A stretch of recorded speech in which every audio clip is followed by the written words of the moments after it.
When in doubt, ask questions like W questions: who, what, where, when, why, how. And then the most important thing, the absolute most important thing when we talk to our kids and when we ask them questions is, hey guys, welcome back to the channel. If you're a parent and you are kind of trying to balance between a system that your child uses at school plus your own home system, maybe a reward system versus punishment, where's the balance? This video is for you. Hey, I'm Jesse. I'm a parent leadership coach and a former school teacher. And this parent today had an issue that she's concerned about, dealing with, thinking about, that is about that exact topic. So just a reminder, if this content resonates with you and your situation, push the subscribe button and click the bell so you never miss a parenting video. Let's do it. So she says, so I have an almost 9-year-old girl. My issue is that she is very used to the reward system. They do it at school, and I have to be honest that I've used it a lot because it works. I guess she said works with her. Awesome. It does. So the reward system, it works with your daughter because it works. It's a human psychology thing. I mean, we get more behavior from reward, right? We give attention to the behavior we want more of. And this is where a lot of parents get stuck because they give their children more attention with bad behavior through yelling, through grounding, through blaming, through shaming, through all of this, trying to correct bad behavior. Whereas if we spent more attention on good behavior, we would get more of that. It's much easier said than done, but that's kind of the psychology. It's like Pavlov's dogs, right? We're conditioning them for good behavior, or what we classify as good behavior. I don't even like using those valuation terms because, it's desired behavior or not desired behavior. Reward that behavior, which you want more of, and kind of ignore as much as possible the behavior you don't want more of, or at least give it less attention, right? Less intense attention. But let's continue. I'm now seeing the flaw in that system, or in that, because she expects a reward all the time and so on. Okay, I'm not sure this is a flaw in the system, but we'll keep going. Also, I see it won't work long term. That it will work long term. It does work long term because it's building intrinsic behavior. If we do it right, which we'll get into that. What is the right way? What is a healthy way? What is a way that will give long-term results? That's what we're getting into. I will say that she is a very well-behaved child. She's a very well-behaved child as far as kids go. As far as kids go.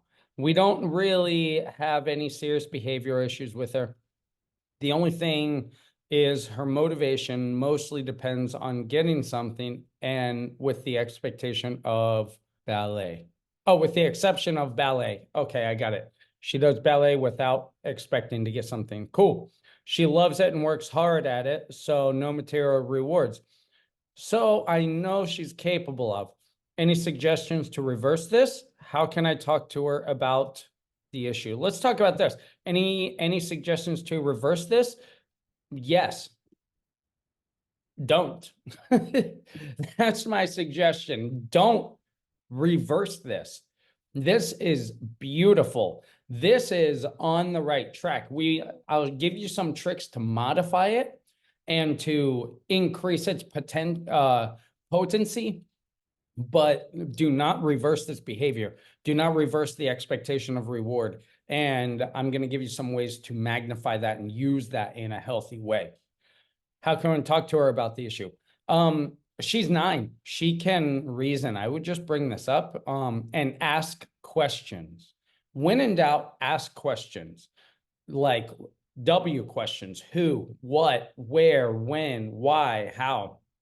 And then the most important thing, The absolute most important thing when we talk to our kids and when we ask them questions is to actually listen to their response, to actually listen to what they have to say, rather than wait for an answer or wait for the answer that we think should come, or get ready to teach our lesson, right? Listen to listen, listen to listen, right?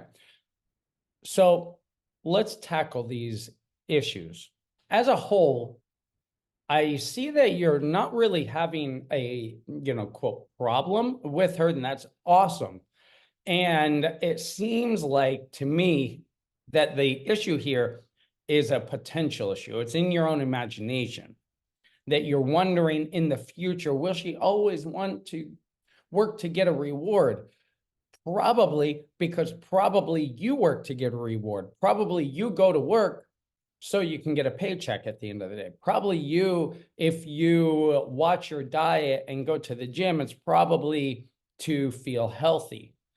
If you do those things, if you don't do those things, it's because you're not properly rewarding yourself to go on the journey, right? If we're stuck not doing healthy habits or not doing healthy behaviors, it's because we haven't set a proper reward system for ourselves. So that goes back to this. Any suggestions toward reversing this? I say, yes, don't reverse it.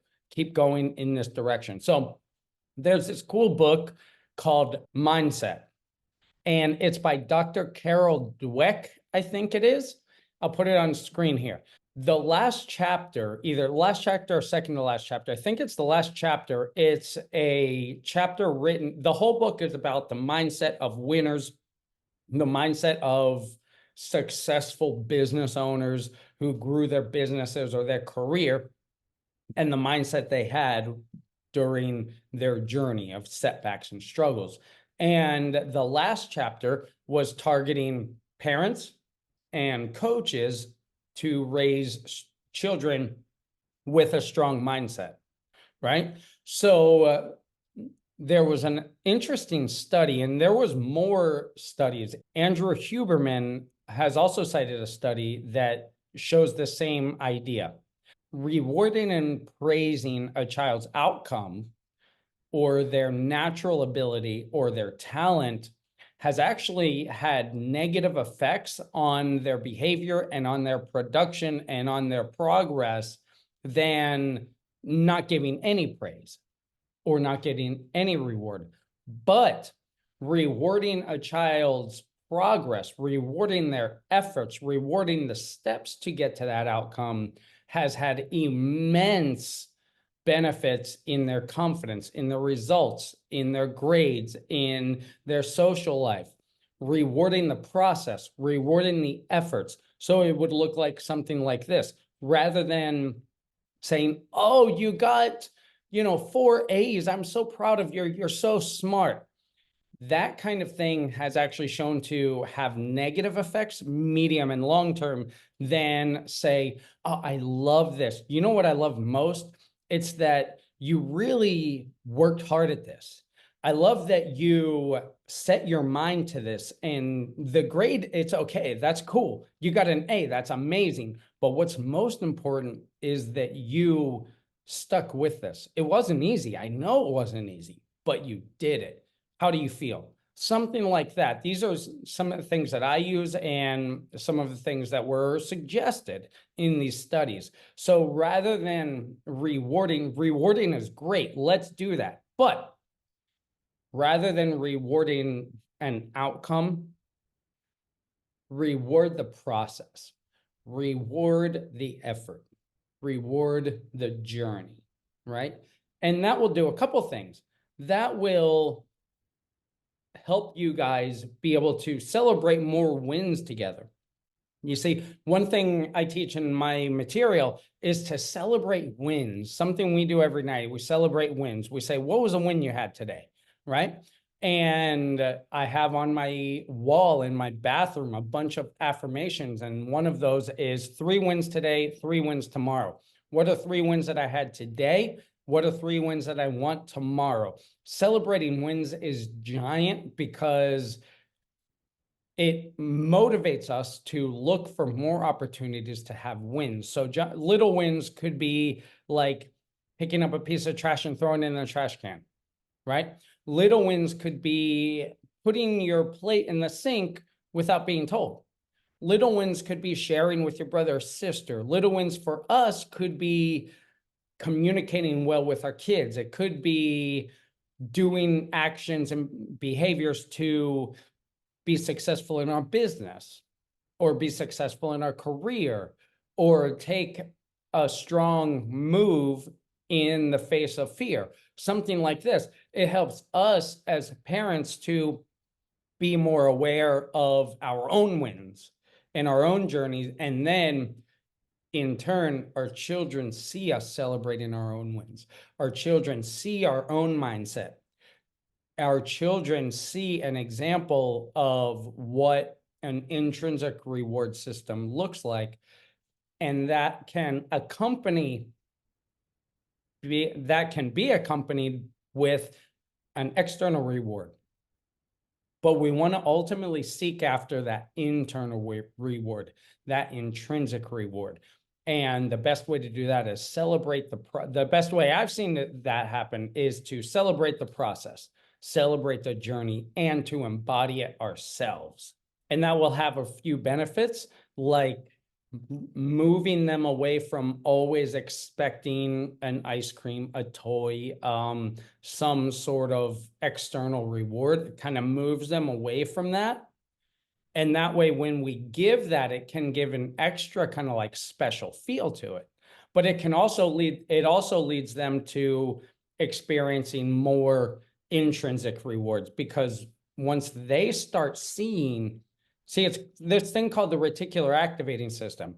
The reticular activating system is this part in our minds that acts kind of like a filter, and it only reveals to us those things that are most important or most relevant to us. So if you take, for example, a situation that we've all had, maybe you just bought a new car, or you just bought a new, blue bicycle, or you just bought a new purse, or you just bought a new, yellow shirt. All of a sudden, your mind is open and you see yellow shirts everywhere. You see that same car everywhere.